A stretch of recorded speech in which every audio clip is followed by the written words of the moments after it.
अब योगेश जी, मैं आपसे जानना चाहूँगी कि बहुत सारे ये जो बार बार निकल के आता है कि लेंड नहीं कर रहे हैं, there have been many organisations who have failed, but आप लोगों ने एक बड़े स्तर पे इसको किया है। ऐसा नहीं है कि आपने करीब आप लोग ने SBI जैसे बैंक के साथ भी कम रेट पे, पब्लिक सेक्टर बैंक्स के साथ काफ़ी काम किया है, तो और एक स्केल पे भी कर रहे हैं आप, 50, 60, 100 FPCs का आप साथ में भी करते होंगे। तो आप लोगों ने जो स्ट्रैटेजी आपकी रही है, या क्या 4-5 एक SOP के तौर पे आप बैंक लिंकेज की स्ट्रैटेजी के लिए क्या FPCs को गाइड करते हैं, जो आपकी तरफ से 4 या 5 चीज़ें हैं जिससे कि बाकी संस्थाएं भी जो FPCs के साथ काम कर रही हैं, डूज एंड डोंट्स के फॉर्म में यदि आप बता सके तो that will be useful to the forum. In fact कल ही हमारा भोपाल में सेकंड राउंड SBI का है, जिसमें करीब 100 FPOs बैंकिंग लिंकेज के लिए आ रही है। पिछला जो प्रोग्राम हुआ था उसमें 60 FPOs को प्रोविजनल सैंक्शन मिला था, जिसमें से 45 का लोन एक करीब 10 महीने हो गए तो उनका सैंक्शन हो गया। अभी ये बात जैसा मैंने बताया था कि जो FPOs को लेकर के, क्योंकि बैंक के जो अट्रैक्शन है, हमने देखा कई सारे प्रायोरिटी सेक्टर लैंडिंग में जब बात आता था कि एग्रीकल्चर के जो टारगेट को कैसे लोग पूरा करते हैं, कि लोन दिखाने के लिए व्हाट दे डू, बैंक की बड़े व्यापारी, most of the merchant they are having big size of lands, so उनको फार्मर दिखा करके एंड वो अपने कोटा जो होता है उनका जो प्रायोरिटी सेक्टर के वो फुलफिल करते थे बैंक ज़्यादातर। तो छोटे किसानों के जो रहते, ठीक है, CC जो स्टेट्स लेड है और यहाँ जहाँ की जो हमारे कोऑपरेटिव्स के थ्रू है, बट ज़्यादातर FPOs को लिए जो बेसिक जो प्रॉब्लम्स उनका, एक तो साइज़, जो टोकन साइज़ है लोन की एलिजिबिलिटीज़ उनका क्रेडिट का वो कम है, दूसरा वो एक रिस्क है और उनके लिए जो बैंक के कि ये तो रिस्क प्रोन ऑर्गेनाइजेशन है, किसको देंगे लोन, जो BODs है उसको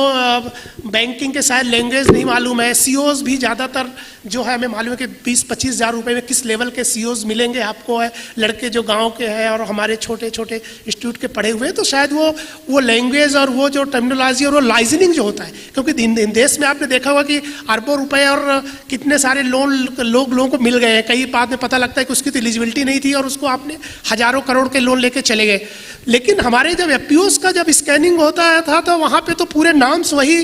फॉलो होते हैं कि आप हर पैरामीटर में आप आ रहे हो, और उसमें कई सारे पैरामीटर में हम लोग फेल हो जाते थे।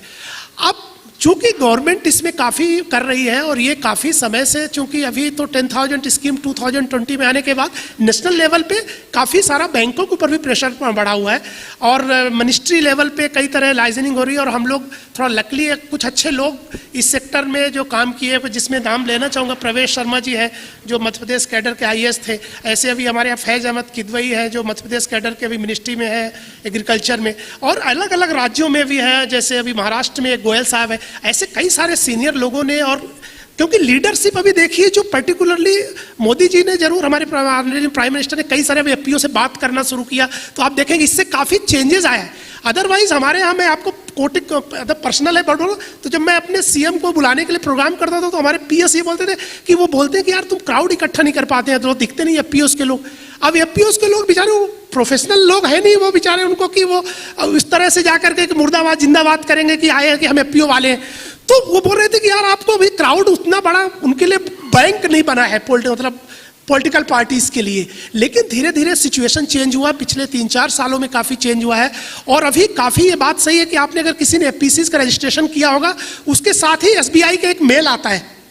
उसके साथ उन्होंने क्योंकि किया है कि आप मेल आता है कि आपका एक प्रोविजनल अकाउंट खोलने के लिए है और उसमें आपको जाके बैंक से लाइजनिंग करनी है ब्रांच से। अब होता क्या है कि वो आता है, उसको लेकर के कई लोगों के मेल के IDs वगैरह जो कंपनी आपका रजिस्टर्ड कराता है वो गलत कर देता है, या अपनी ID डाल देता है वो जो कंपनी सेक्रेटरी है, तो पता लगा वो ID आपके पास आती नहीं है, आपको मालूम नहीं होता है। लेकिन हमारे यहाँ पे जो कि हम थोड़ा इसके बारे में जानकारी था, उसको लेके आपको ब्रांच के पास जाना है। अब ज़्यादातर ब्रांचेस में क्या है कि इस चीज़ को लेकर के, क्योंकि उनके ऊपर ओवरबर्डन है, SBI जैसे बैंक है जो बड़े बैंक है, उनका अभी भी क्या है कि रूरल एरियाज़ में मोनोपोली जैसा है, जो ज़्यादातर खाते उनके पास है, गवर्नमेंट के काम उनके पास है, तो वो नहीं। लेकिन अभी जो इनके मुख्यालय है, हम लोगों ने जो स्ट्रेटजी बेसिकली अपनाई है कि जो इनके बम्बई ऑफिस में रीजनल ऑफिस है, भोपाल में CGM ऑफिस है, अहमदाबाद, यहाँ जो बड़े जो ऑफिसर्स हैं उनको आइडिया है इसके बारे में, और नाबार्ड के साथ मिलकर के हमने कई सारे ऐसे प्रोग्राम जो बैंकर को बुलाए, और वहाँ पे जो गवर्नमेंट की जो प्रायोरिटीज़ है, जो स्कीम्स है, जो क्रेडिट गारंटी स्कीम है, यहाँ तक कि हमको याद है कि मैं सीजीएम को प्रोग्राम में एसबीआई के बुलाया और वो बोलते हैं मंच में कि यार आपके एफपीओ को हम लोन इसलिए नहीं दे पाते क्योंकि उसके पास कोलेटरल नहीं है। अब मैंने बोला कि सर अगर मतलब ये हमारे लिए प्रॉब्लम है कि अगर आपको ही नहीं मालूम है कि भारत सरकार ने कोलेटरल फ्री लोन के लिए स्कीम निकाली है जिसमें 2 करोड़ रुपए का लोन, पहले 1 करोड़ था, अभी पिछले साल 2 करोड़ हो गया। वो स्कीम, उसमें अगर ये लिखा हुआ है कि अगर आप if you are taking any collateral then आपकी गारंटी विल बी नलिफाइड, आपकी गारंटी खत्म हो जाएगी अगर आपको लेना नहीं है किसी तरह का कोई भी कोलेटरल वहां पे, बिकॉज गवर्नमेंट 80% का गारंटी दे रही है कि हम अगर फार्मर लोन नहीं लौटा पाएंगे, उनका बिजनेस में फेलियर होता है, लॉस होता है, तो गवर्नमेंट विल पे 80%। अब हिंदुस्तान का कोई ऐसा बिजनेस नहीं जहां पे कि 80% से पेमेंट से ज़्यादा किसी बैंक ने कोई गारंटी कहीं मिलती होगी, तो 20% रिस्क करके चलना पड़ेगा। ये चीज़ें लेकिन बैंकों के लेवल पे नहीं था। फिर बाद में उनको मैंने बाद में आकर के वहाँ पे चूंकि पब्लिक में बताया कि सर आप के लोगों को भी आइडिया नहीं, क्योंकि इसमें आपको कोलेटरल नहीं लेना है। फिर नैफ किसान, तो अभी जैसे नैफ किसान ने जो 10,000 करोड़ का उन्होंने 1,000 करोड़ का एक जो कॉर्पस बना, नैफ संरक्षण कंपनी है जो सभी बैंकों को जिनको भी क्रेडिट गारंटी अवेल करना, पहले एसएफएसी था, अभी एसएफएसी से नैफ संरक्षण को दे दिया है पूरी तरह से, जो नैफ किसान की एक सब्सिडरी है। तो उन्होंने उसमें आपको बैंकों को अप्लाई करना है, मतलब बेसिक कोई भी लोन अगर हम किसी बैंक को, एयू बैंक को देते हैं, अगर एयू बैंक वहाँ रजिस्टर्ड है तो वो हमारा प्रपोजल जो है वहाँ ले जाएंगे, वो क्रेडिट गारंटी के अंदर कवर हो जाते हैं, तो इनका रिस्क जो है 80% कवर हो जाता है। अब ये चीजें हमारे लोगों को बताना और बैंकों को सेंसिटाइज करना, बट इसमें अगर आप ब्रांच लेवल पे अप्रोच करेंगे तो आपको बहुत ही होपलेस रिस्पांस मिलेगा और आप उससे निराश हो जाएंगे। लेकिन अभी आपको अगर हायर अथॉरिटीज को और इस तरह के जो डिफरेंट स्टेक होल्डर है, चाहे नाबार्ड नाबार्ड हो या और डिफरेंट जो आपका स्टेट लेवल पर एसएलबीसी जो स्टेट लेवल बैंकिंग कमेटी है, यहाँ पे आपको अपनी वॉइस वहाँ पे रखना है। और ये जो थोड़ा सीनियर लेवल के जो है आपके पीएस लेवल के, वहाँ पे थोड़ा सा अगर आप पुश करते हैं तो फिर चेंजेस आता है। और एसएफएसी ने मध्य प्रदेश में किया, नाबार्ड ने किया, और मध्य भारत इनफैक्ट हमने इस पे काफ़ी एग्रेसिवली काम किया है। और अभी ये हुआ है कि अभी हमारे करीब 30% एफपीओ जो हमारे 221 शेयर होल्डर है हमारे एफपीओज हैं, जिसमें कि अभी 30% जो है वो पब्लिक सेक्टर बैंक पे चले गए हैं। एयू बैंक है, बाकी अभी एक्सेस अभी आ रहे हैं, और अभी एसाफ बैंक आया है, तो अभी सब चेंजेस थोड़ा आ रहे हैं। बट एसबीआई आगे आया है, ये हमारे लिए अच्छी बात है। इनफैक्ट आईडीबीआई में हम लोगों ने 2015 में हमारा बैंक अकाउंट था एज ए पीसी, और जिसमें क्रेडिट कार्ड, लेकिन 1 करोड़ से उन्होंने 2 करोड़ नहीं किया क्योंकि उनके डिफरेंट पैरामीटर बोले कोई आ जाता है, तो वो नहीं हो पाया। बट अभी चेंजेस इस तरह हो रहा है, तो आपको थोड़ा सा स्ट्रेटजीज अपनानी पड़ेंगी जो डिफरेंट स्टेक होल्डर है, जो इंपॉर्टेंट उनको ले करके, और जिस तरह गवर्नमेंट का इसमें प्रायोरिटी भी है, फोकस भी है, तो शायद ये चेंजेस सिचुएशन काफ़ी चेंज हो सकता है। Thank you Yogesh ji. तो योगेश जी आपसे आखिरी सवाल, और फिर मैं will take 2 questions. Yogesh ji, आपकी जो सलाह क्या रहेगी कि क्या, और ये अगर हमें फार्मर प्रोड्यूसर कंपनीज या जो कोऑपरेटिव्स हैं जो ये किसानों के लिए काम करें किसी भी फॉर्म में, तो 1 या 2 चीज़ें प्रैक्टिशनर्स के लिए आपका क्या सुझाव रहेंगे? कुछ तो आपने बताया कि बिजनेस करें, टर्नओवर करें, पहले उस पर ध्यान दें, पहले लोन दें, पर उसके अलावा किस चीज़ पे हम क्षमता वर्धन या किसी चीज़ को लेकर किस पे काम करें? और एक any level of policy level, और ये something which needs to be change, कुछ चिनॉय से आया, कुछ अजय से भी आया मल्टीपल लेंडिंग का, तो उसके बियॉन्ड अगर कुछ है तो 2 चीज़ें आप बताएं। या इनफैक्ट मेरा जो एक्सपर्टीज़ है ज़्यादा वो चूँकि एफपीओ मैनेजमेंट में, चूँकि पिछला सेशन था वो, बट कुछ क्वेश्चन थे इनफैक्ट आपने चूँकि रखा इसमें, तो मैं बताऊँ जैसे ये देखिए, ये चीज़ें कई सारी चीज़ें जो बोलते हैं कि ओवर पावरिंग हो या ओवर एम्पावरिंग किसी हो, चाहे वो सीओ लेवल पे हो, बीओडीज में भी जैसे हमारे कई जो हमारी वर्तिका मैम बता रही थी कि जब एफपीओज को जब आप किसी प्रोजेक्ट में लेते हैं टारगेट बेस में, तो बहुत सारी चीज़ें आप बहुत फास्ट मोड में करते हैं, और जो इस तरह का सिलेक्शन होना चाहिए, जिस तरह का विजुलाइजेशन की किसी ऑर्गेनाइजेशन में, और पर्टिकुलरली अगर प्राइमरी ग्रुप्स डेवलप नहीं किए जहाँ पे, वहाँ पे बहुत डेंजरस होता है कि गलत लोग बीओडीज में आ जाते हैं। और बीओडीज में इनफैक्ट मैं ऐसा नहीं, महिलाओं के केस में भी हमारे साथ अभी हुआ है रिसेंटली, मतलब एक्सपीरियंस ये है कि अगर आपने जैसे बोला कि कोई बोलने में स्मार्ट है, so if you are fine के ना कि the person is very good speaker, तो उसको बुला ले आओ. सो व्हाट हैपन कि वो बार बार आपने बुलाते बुलाते ग्रेजुअली ही मतलब सी फाउंड कि यार I am superior than others. So वो उसको फिर वो इंसेंटिव लेना शुरू कर दिया उसने, और उसने आप गलत, क्योंकि इंसेंटिव का सिटिंग फीस है बीओडीज में, और इंसेंटिव है based on your work actually, जो सबके लिए it is not only being a BOD you are eligible for some special patronage bonus is the for the people are the shareholder who are devoting themself, who are contributing in the development of the FPO business. But आपने केवल meeting में attend करते रहे और आप आते रहे, and then इस तरह के केसेस होते हैं. तो आपको ये तो ध्यान रखना है, यहाँ पे लर्निंग ये है कि जब भी बीओडीज में आप एम्पावरमेंट की बात होती है, उसमें केवल एक दो लोगों के ऊपर जो ज़्यादा अच्छा बोलता है तो सीओज लोग उसी को, या जो ज़्यादा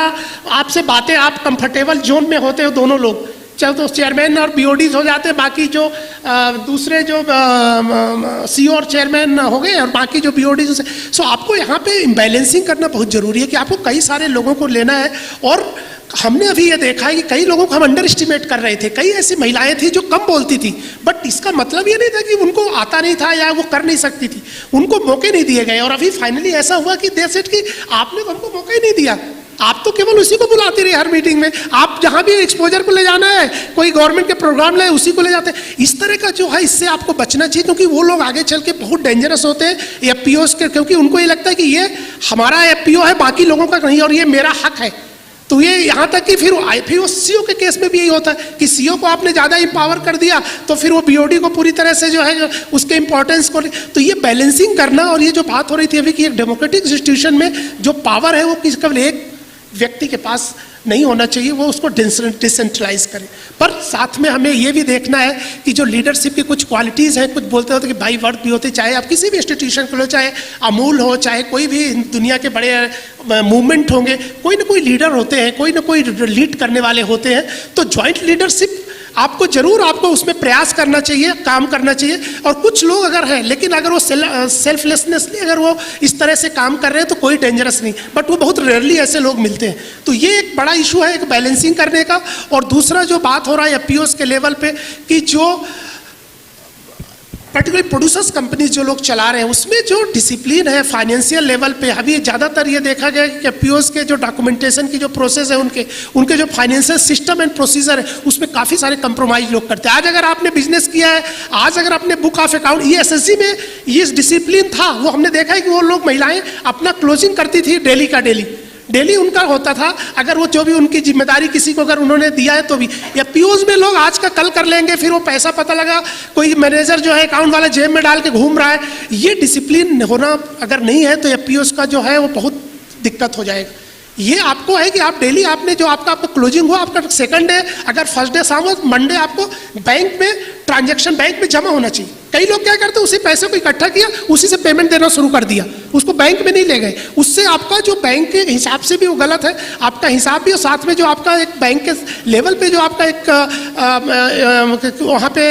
बिजनेस दिखना चाहिए अकाउंटिंग के थ्रू. अगर वो होता है तो आपको बैंक को लोन देना आसान होता है. तो इस तरह के कुछ डिसिप्लिन है एज इंस्टीट्यूशंस, वो आपको ध्यान रखना है. और दूसरा बीओडीज में ये बात सही है कि कोशिश करना है हमें उसमें थोड़ा सेलेक्टिव होगा, क्योंकि अगर गलत लोगों को आपने ले लिया, उसको हटाने में आपको हालत खराब हो जाएगा. और हमने ऐसा देखा है कि पता लगा आपके 1 सालों गुजर गए आपको एक व्यक्ति को डाउन करने के लिए कि इसको कैसे करें, क्योंकि वो व्यक्ति ऐसा है कि जिसके सामने लोग उसके पीछे सब बोलेंगे, उसके सामने कोई कुछ नहीं बोलता. तो इस तरह की मेजर लीडरशिप का आपका सिलेक्शंस, और जो सबको लेकर के जो आप ग्रूम कर रहे हैं, जो बेसिकली ट्रेनिंग वगैरह कर रहे हैं, उसमें किसी एक व्यक्ति को ज़्यादा इंपॉर्टेंस मत दीजिए, बाकी सबको लेके चलिए. ठीक है, पूरे हम 300 की बात नहीं कर रहे, पर 8-10 लोग. और जो लीडरशिप की बात हो, चाहे इंस्टीट्यूशन में हो और चाहे सीओज के रूप में, कोई सीओज का जो मामला है कि लोग अगर वो लोकल ज़्यादा होने में भी डेंजरस है, और अगर वो बाहरी है तो वहाँ पे जो स्टेबिलिटी का इशू है कि वो जॉब मिलेगा छोड़ के चले. लोकल में भी चूंकि बिजनेस इंस्टीट्यूशन, हम लोग बिजनेस करते, इसमें फार्मर्स के साथ प्रोक्यूरमेंट करना है हमको.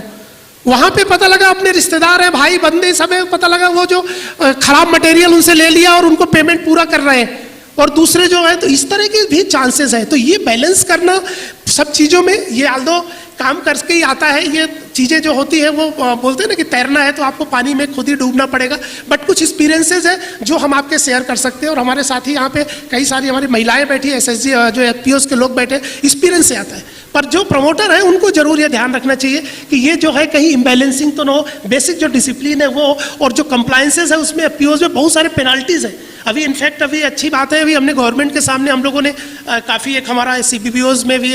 रेड्डी साहब हैं, CS रेड्डी, हम लोग लगे हुए थे। अभी गवर्नमेंट ने एक्सेप्ट किया है कि जो POs की जो क्लास है ये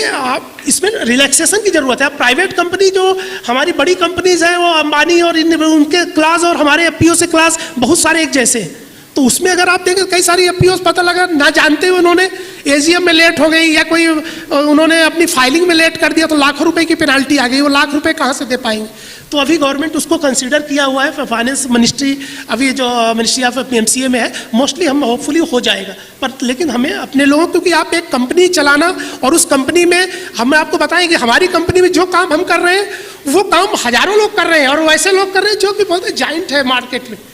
और जो जिनको 25, 50, 100 साल का जिनका एक लिगेसी है कि पूरी पीढ़ियां हैं जो ये काम कर रही हैं, तो उनके साथ आपको compete करना है,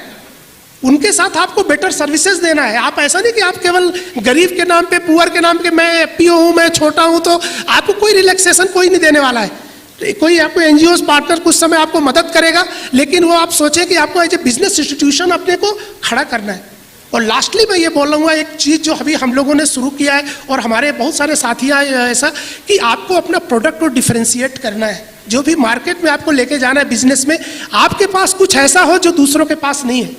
and being a small farmers, हमारे पास कुछ हमारी प्रैक्टिसेस हैं। हमारा जो है, चाहे हम रिमोट एरिया के अगर किसान है तो हमारे किसान जो कम एग्रोकेमिकल्स कम यूज कर रहे हैं, जो हमारा पेस्टिसाइड कम यूज कर रहे हैं, तो वो जो है वो हमारा जो बैकवर्डनेस था वो हमारे लिए एक अपॉर्चुनिटी के रूप में है। आप उसको सजो करके उसको आगे लाइए, आपका प्रोडक्ट का जिसको हम बोलते हैं आजकल हमारे मिनिमम रेसिडुअल लेवल पे, हम लोग वही पैडी पे काम करें कि आपका जो रेसिडुअल लेवल है वो 0 है या मिनिमम है। इस तरह के प्रोडक्ट अगर आप डिफरेंशिएट करेंगे, देन आपको जो क्राउड है उसके साथ compete करना आपके लिए ईजी हो जाएगा। तो FPOs का अपना प्रोडक्ट और उस प्रोडक्ट का जो हमारे पुराने साथी बोले थे वो ब्रांडिंग और मार्केट, ये सब चीज़ों में हमारी समझ बनाना और उन लोगों के साथ समझ बनाना जिनके पास वो एक्सपोजर नहीं है और कर सकते हैं। ये बात सही है, जैसा कि सेवा ने करके दिखाया हुआ है कि कोई ऐसा है नहीं, लोगों को अगर आप मौका देंगे, उनको ट्रेनिंग देंगे, उनको सिखाएंगे तो वो सीख जाएंगे। भले उन्होंने पास MBA की डिग्री नहीं है, कोई मैनेजमेंट स्कूल की डिग्री नहीं है, बट वो महिलाएं कर सकती है। और महिलाओं को लेकर के जो इनकी नेचुरल जो स्किल है मैनेजमेंट की, वो चाहे आप हमारे घर में हो, चाहे मेरी मदर्स हो, चाहे वाइफ हो, चाहे आप लोग के यहाँ, वो उसको आपको इनकलकेट करना है। अगर उसको आपने इंक्यूबेट किया, उसको मौका दिया, तो वो बेटर एक मैनेजर के रूप में अपने को परफॉर्म कर सकती है और आपकी FPO अच्छा जो ऑब्जेक्टिव है वो पूरा कर सकता है। Thank you.